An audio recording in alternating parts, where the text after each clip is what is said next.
Oke, jadi di sini terdapat sebuah soal yang dimana soalnya adalah Rena memilih sebuah beruang yang memiliki ciri-ciri seperti ada bintang di kakinya dan memakai selendang di lehernya. Dan beruang itu tidak memakai kacamata. Jadi pertanyaannya adalah beruang yang mana yang akan dibawa Rena ke sekolah? Mari kita identifikasi terlebih dahulu sesuai dengan ciri-cirinya. Beruang yang mempunyai bintang di kakinya terdapat pada pilihan A, B, C, dan D. Jadi mari kita cari ciri-ciri yang kedua, yaitu memakai selendang di lehernya. Nah, di sini yang memakai selendang di lehernya cuman 3 pilihan, yaitu A, C, dan D. Pada beruang B itu dia tidak memakai selendang di lehernya. Nah, kita memasuki ciri-ciri yang terakhir, yaitu dia tidak memakai kacamata.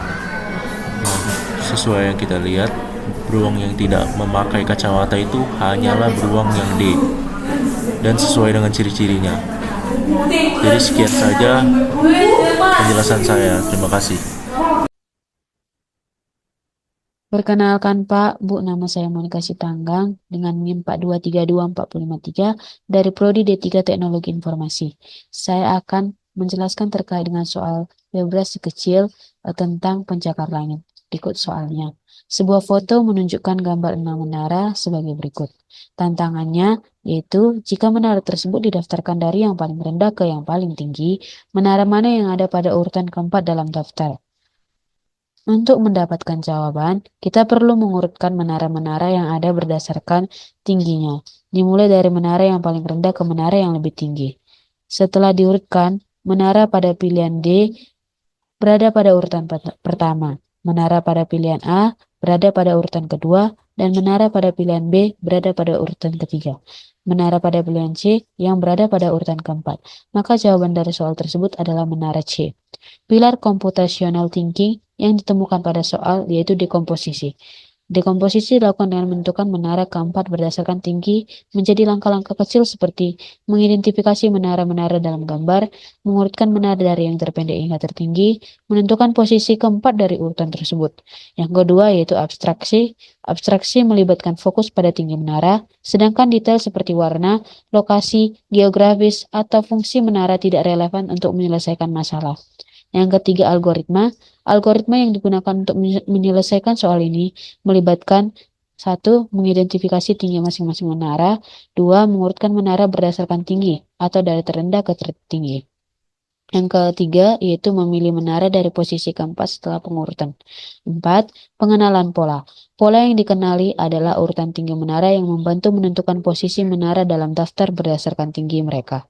Sekian dari presentasi saya. Apabila ada kesalahan kata maupun kalimat, mohon dimaafkan.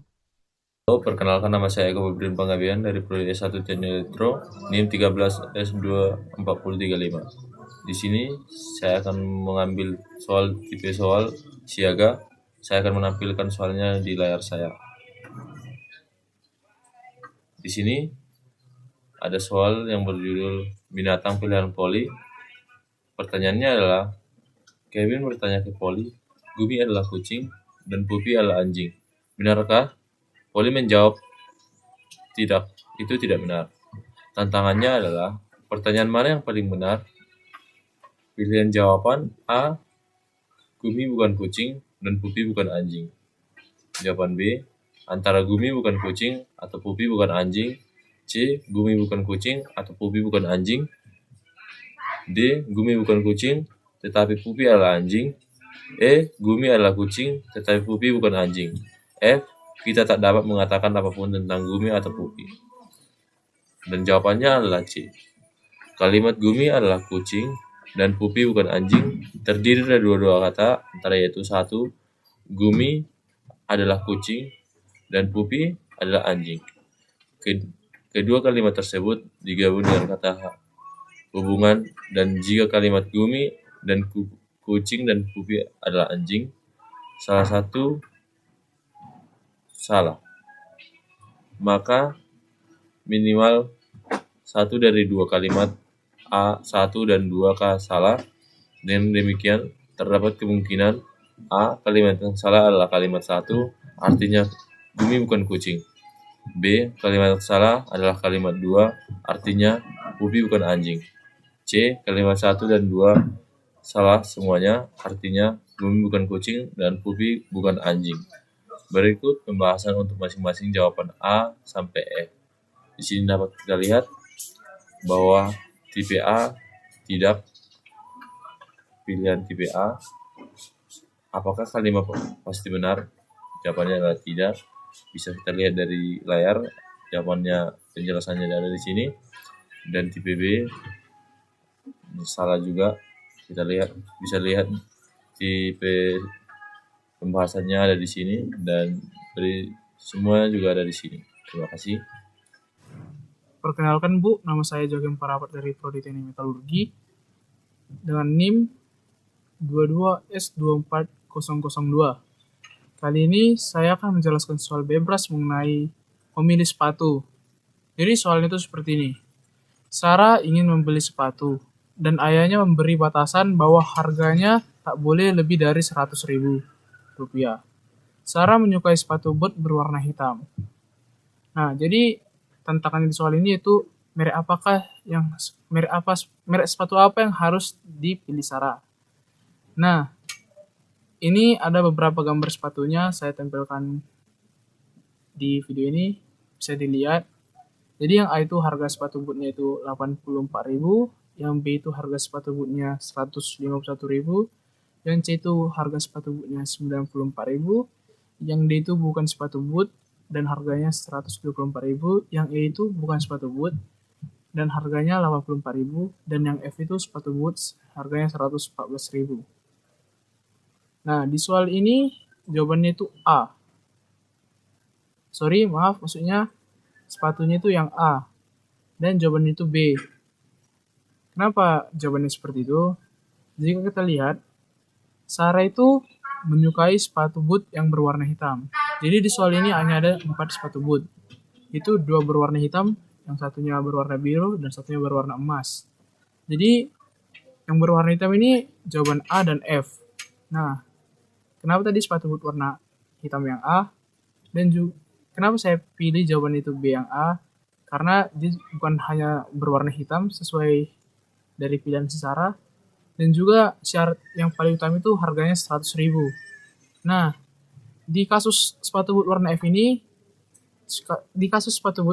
dia berwarna hitam tapi harganya 114.000, jadi tidak termasuk dalam kategori. Yang paling memungkinkan itu adalah yang gambar A, sepatu boot berwarna hitam berharga 84.000. Sepertilah jawabannya, Bu. Terima kasih. Perkenalkan Pak, nama saya Olivia Tambunan dari Prodi Sistem Informasi dengan NIM 12S24048. Di sini saya akan menjelaskan soal bebas dengan kategori siaga yang berjudul Tarian Samba. Samba si Berang-Berang adalah penari terkenal di negeri Bebras. Tariannya terdiri dari 5 posisi. Setiap kali ganti gerakan, Samba mengubah posisi satu lengan atau satu kaki saja. Ana ingat bahwa tarian Samba hanya ada 5 gerakan, tetapi tidak mengingat urutannya yang benar. Tantangannya, yang mana dari pilihan berikut adalah gerakan ketiga. Berikut adalah pilihan jawaban yang diberikan, lalu jawaban yang tepat adalah jawaban yang C, di mana satu lengan berubah posisi dan satu kaki berubah posisi. Berikut gambar-gambar yang menunjukkan urutan gerakan tarian dari awal hingga akhir. Baik Pak, di sini saya akan menjelaskan bagaimana kita dapat mengurutkan gerakan tarian Samba. Kita kembali mengingat bahwa pada soal terdapat petunjuk, Samba dapat mengganti gerakannya dengan mengubah satu posisi lengan saja atau satu kaki saja. Pada gerakan pertama, Samba masih dalam posisi yang awal, di mana kedua lengan dan kedua kaki Samba menghadap ke bawah. Lalu, Samba mengganti gerakannya dan masuk ke gerakan kedua, di mana ia mengubah hanya satu posisi lengannya saja. Sehingga posisi kaki dan posisi lengan lainnya tetap dalam kondisi awal. Lalu, ia masuk ke gerakan yang ketiga, di mana ia mengubah posisi kakinya sehingga kakinya menjadi terangkat. Selanjutnya ia masuk ke gerakan keempat, di mana setelah ia mengubah posisi lengan kirinya dan kaki kirinya, ia mengubah satu lengan kanannya, sehingga lengan kanannya berganti posisi. Selanjutnya ia masuk ke gerakan kelima, di mana gerakan terakhir, di mana semuanya telah ia ubah posisinya dari awal, di mana semuanya menghadap ke bawah, dan sekarang posisi kedua lengan dan kedua kakinya sudah berubah. Sekian yang dapat saya paparkan. Terima kasih, Pak. Selamat sore, perkenalkan nama saya Hana Patricia Parapat dengan NIM 31S24004 dari program studi S1 Teknik Bioproses, dan saya memilih kategori soal siaga yang dimulai dari kelas 3 SD sampai dengan 6 SD. Nah, di sini saya memilih soal dengan cara, dapatkah kamu membantu kereta api menuju ke stasiun? Di sini kita dapat soal dengan tantangan, pilihlah potongan rel yang paling sesuai agar kereta api dapat sampai dengan selamat di stasiun. Nah, di sini yang diminta dari soal terdapat 4 pilihan, yaitu A, B, C, dan D, di mana kita harus memilih antara range A, B, juga dan C agar dapat mengetahui rel manakah yang dapat menghubungkan dengan rel yang lainnya agar kereta api dapat menuju ke stasiun. Bisa disimpulkan, jawabannya adalah D. Kenapa? Karena jika dilihat dari sini, range A itu dilihat dari soalnya, dari range A sampai range C, rel kereta tidak jika dihubungkan, kereta tidak akan sampai ke stasiun. Jadi, jawabannya adalah jawaban lain tidak dapat membuat jalur kereta yang aman agar tiba dengan selamat di stasiun. Nah, di sini saya menjelaskan mengapa saya memilih soal tersebut melalui compositional thinking-nya. Yang pertama, dekomposisi. Dekomposisi yang saya pilih adalah anak-anak dapat mengidentifikasi jalur-jalur kereta yang akan dilalui melalui media gambar, dan juga mengidentifikasi posisi jalur rel kereta yang akan digunakan. Lalu, algoritma. Anak-anak dapat mengetahui bentuk jalur yang akan digunakan dan juga dapat menentukan posisi jalur rel yang akan dipasangkan di dalam kotak kosong agar sesuai dengan jalur yang akan digunakan nantinya. Dengan menggunakan pola yang diikuti adalah pola jalur rel yang akan dipasangkan yang membantu jalur kereta untuk sampai di tempat tujuan. Mengapa saya memilih soal tersebut? Karena kita bisa lihat di sini, anak-anak dapat berpikir kritis bagaimana caranya suatu tujuan dapat dilakukan dengan cara yang benar, dan juga setiap komposisi rel kereta api yang akan digunakan itu bisa dapat membantu memasukkan jalur yang akan dilalui oleh rel kereta api. Itu saja, sekian dari saya. Terima kasih.